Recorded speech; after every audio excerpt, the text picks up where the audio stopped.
九龍城寨單車公園踩到去日本，原來需要好長時間。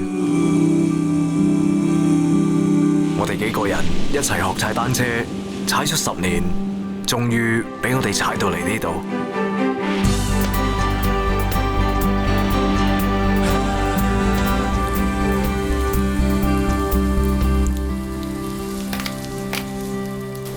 希望安仔可以成為一個職業嘅單車手。我亦都希望呢間小神社有一個老雜工，冇人知道佢有幾老，因為幾十年嚟佢個樣一啲都冇變過。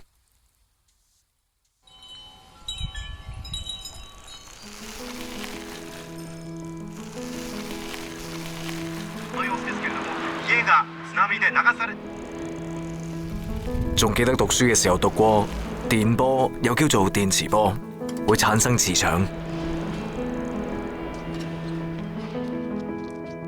好多時，我哋會無緣無故咁去到一個地方，又會無緣無故咁識到新嘅朋友。かわいい。はい。はい。私もいい？いいよ。OK。小妹妹，哥哥要走啦，等我讀完書返嚟再揾你好冇？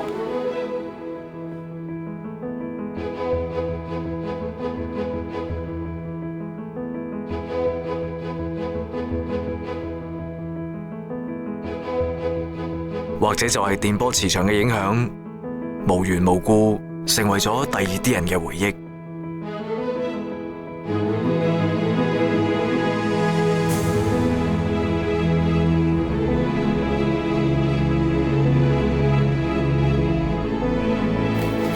係咯。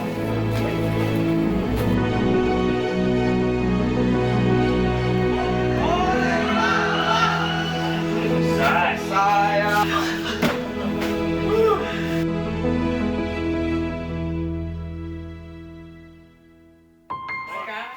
仔相。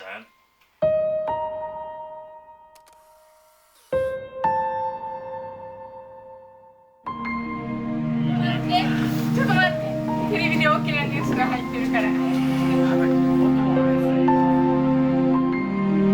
只係發夢都估唔到，呢一次旅程會就咁就結束。Victorinox